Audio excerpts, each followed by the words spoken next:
किशोर जी, मैं इससे एक बहुत बड़ा संदेश जा रहा है, वो ये है कि 2024 में बीजेपी के लिए बहुत बड़ा बेनिफिट है। तेलंगाना के रिजल्ट की मैं बात कर लूं, चाहे परिणाम कांग्रेस के फेवर में आता है तब भी एनडीए को एक साथ ही मिलेगा, और अगर हंग असेंबली आती है तो भी जो है मतलब बीजेपी के साथ मिलकर सरकार बनने वाली है। मुझे लगता है कि जब भी भारतीय जनता पार्टी की बात होगी तो संगठन की बात जरूर होनी चाहिए। जहां भी संगठनात्मक चीजों को स्ट्रांग किया जाता है वहां वो, आप देखिए, कभी भी एयर में नहीं होता, वो तो चुपचाप संगठन के लोग वहां कार्य करते रहते हैं। वो कभी भी जो लाइमलाइट में नहीं आते। छत्तीसगढ़ एग्जांपल,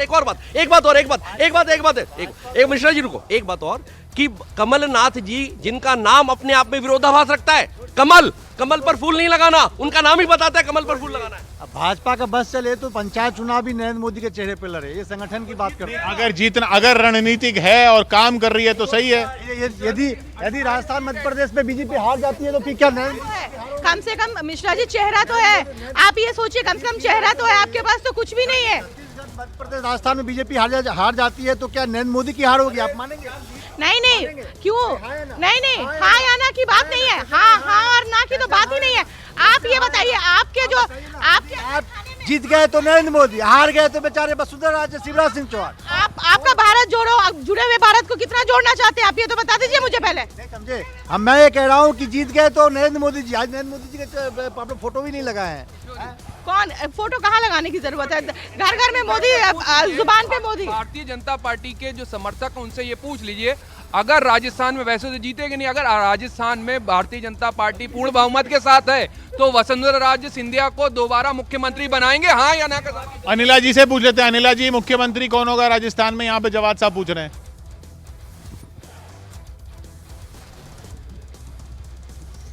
बहुत जल्द पता चल जाएगा ना, नतीजे तो आने दीजिए। इतने क्यों से सब इतना बेचैन क्यों हो रहे हैं? मुख्यमंत्री बीजेपी का ही सिंधिया जी होंगे, अब से होंगी नहीं। आपकी इच्छा नोट कर ली गई है कि सैयद साहब चाहते हैं कि वसुंधरा जी जो हैं वो सीएम बने, और निश्चिंत रहिए सारे एमएलए जो हैं मिलकर चुनकर अपना मुख्यमंत्री बना लेंगे। मुख्यमंत्री भाजपा प्रवक्ता से मेरा सवाल है, जहाँ के सीपी जोशी चित्तौड़गढ़ के हैं, वहाँ से नरपत सिंह राजवी, भरत सिंह शेखावत के दामाद पीछे चल रहे हैं, तो आपने तो बागियों को मैनेज नहीं कर पाया, कई सीटों से अरे वो आगे चल रहे हैं राजस्थान में तो, अरे लेकिन पार्टी तो आगे चल रही है ना। सोलंकी जी इतनी देर से बैठे हैं। सोलंकी जी, ये बताइए, इस पूरे चार्ट को देख के आप क्या कहेंगे? सबसे बड़ा आंकड़ा छत्तीसगढ़ का है या नहीं? छत्तीसगढ़ में तो उलटफेर हुआ है, चौंकाने वाला उलटफेर है। मध्य प्रदेश में बीजेपी जा रही है, राजस्थान में अन्य के बिना सरकार बनना बीजेपी का भी मुश्किल लग रहा है। जहाँ तक हनुमान बेनीवाल का प्रभाव रहेगा और बीजेपी बना पाएगी ना बना पाएगी, समय बताएगा। आप कह रहे हैं कि कांग्रेस जरूर पीछे रहेगी बीजेपी से, लेकिन अन्य जो 13 हैं वो जाएंगे, वो राजस्थान में 17-18 तक जाएंगे। हनुमान बेनीवाल 7 से 8 सीट लेंगे, अदर जो बागी हैं वो 5 सीट रखेंगे। तो राजस्थान में जो भी निष्कर्ष निकलेगा वो अन्य और हनुमान बेनीवाल, यानी ये जो बीजेपी के 104 दिख रहे हैं, ये घटेंगे अभी रुझानों? घटेंगे जी, पक्का घटेंगे। बीजेपी पूर्ण बहुमत नहीं ला पाएगी राजस्थान में।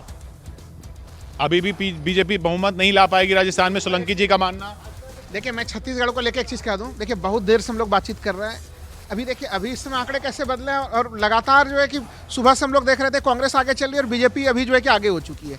तो इसका मतलब है कि ये टैली अभी भी चेंज हो रहा है लगातार जो है। तो छत्तीसगढ़ की स्थिति पे जो लोग ये मान के चल रहे हैं, इसी का क्यों चेंज हो रहा है? बाकियों के तो चेंज नहीं हो रहे। नहीं, यह कांटे की टक्कर की स्थिति तो रही है। देखिए, यहाँ पे और राजस्थान में, इन दोनों जगह पे काफी कांटे की टक्कर की स्थिति नजर आ रही है हमें अभी भी इस समय भी। चूंकि राजस्थान में तो गैप बहुत बड़ा है, 105 और 82, कैसे कांटे की टक्कर है? देखिए, अलग अलग अगर मैं सीट वाइज जो तमाम नतीजे मैं देख पा रहा हूँ इस समय, राहुल जी अब कांटा टूट चुका है, अब आप उम्मीदों पे टूटा नहीं है। देखिए, अगर आप छत्तीसगढ़ में अगर टैली बदल रहा है तो आपको क्यों लग रहा है कि राजस्थान और मध्य प्रदेश में टैली नहीं बदल सकता?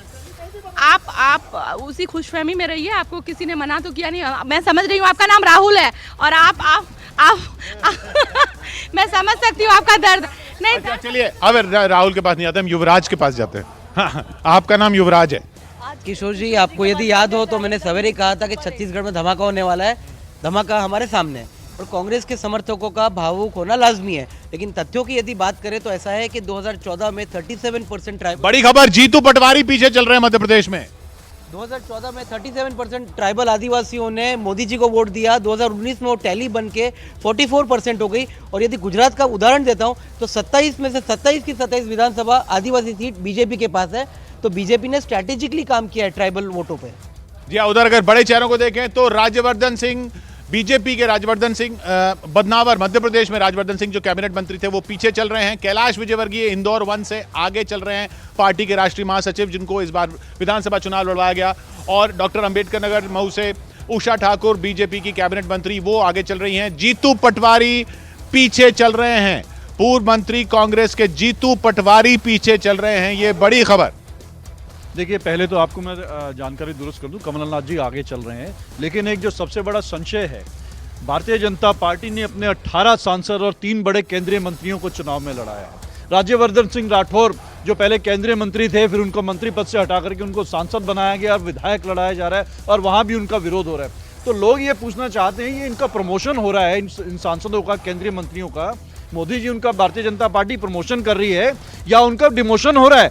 ये कौन सा भारतीय? देखिए, जो भी रणनीति है, रणनीति जो है इस वक्त भारतीय जनता पार्टी की बेहतर दिख रही है कांग्रेस से। अगर सीटें ही देख लें ना, अगर रुझान ही देख लें, 138 बीजेपी मध्य प्रदेश में आ गए, कांग्रेस 89 पर है। राजस्थान में 107 पर बीजेपी आ गए, 79 पर कांग्रेस है। छत्तीसगढ़ में बीजेपी 47 पर आगे है, 41 पर कांग्रेस है। तो बीजेपी का इन तीनों राज्यों में रणनीति जो भी है वो बेहतर लग रही है। रणनीति ये बताएं, नरेंद्र सिंह तोमर जी जो केंद्रीय कृषि मंत्री है, अब वो क्या, अगर सरकार वैसे बन नहीं रही है, अभी पता चल जाएगा, अगर बन गई, हम काल्पनिक बात करते हैं, तो उनका क्या हाल होगा? क्या वो मध्य प्रदेश में विधायक की हैसियत से काम करेंगे, या अगर शिवराज 138 सीटों पर? चलिए अनिला जी से पूछ लेते हैं। अनिला जी, सांसदों का क्या होगा ये पूछ रहे हैं। अभी है तो बहुत, कांग्रेस और बीजेपी में बहुत फर्क है। कर रहे हैं कांग्रेस वाले। भारतीय जनता पार्टी का में कार्यकर्ता मतलब कार्यकर्ता होता है, इसीलिए बहुत ही अनुशासित पार्टी मानी जाती है। हमारे लिए पार्टी से ऊपर कुछ नहीं है। आप एमएलए हो या एमपी हो, आम कार्यकर्ता आपके यहाँ पर संगठन में कार्य किसी को कहीं उठा करके पटक दे, नहीं तो ईडी सीबीआई उनके यहाँ भी पहुंच जाएगी। अरे एक मिनट। जी अनिला जी। जी, मैं केवल इतना कहना चाह रही हूँ, आपने देखा होगा कि भारतीय जनता पार्टी में कोई इस प्रकार का भेदभाव नहीं होता। हमारे लिए कार्यकर्ता मतलब कार्यकर्ता है। अगर मेंबर ऑफ पार्लियामेंट को कहा जाएगा कि आपको विधायकी का चुनाव लड़ना है तो वो लड़ेंगे, चाहे वो मंत्री के रूप में केंद्र में हो या नहीं हो। लेकिन कुछ जगह पीछे जरूर चल रहे हैं। जो सांसद विधायक का चुनाव लड़े हैं वो पीछे चल रहे हैं। राज्यवर्धन राठौड़ इस वक्त पीछे चल रहे हैं, और जो कि बड़ी बात है, राज्यवर्धन राठौड़ का जोटवाड़ा से पीछे चलना, उस पर आप क्या कहेंगे अनिला जी?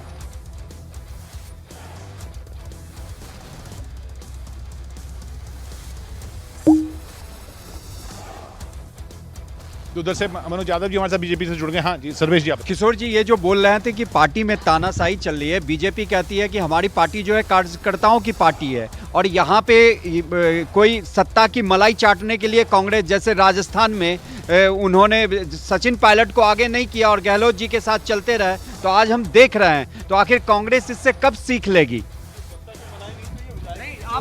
ये जो मध्य प्रदेश में विधायकों की चोरी की थी, ये सत्ता की मलाई चाटने के लिए नहीं की थी, और किस लिए की थी ये बताइए? कोई बसपा की चोरी नहीं। अरे पूरी पार्टी बसपा में ला ली।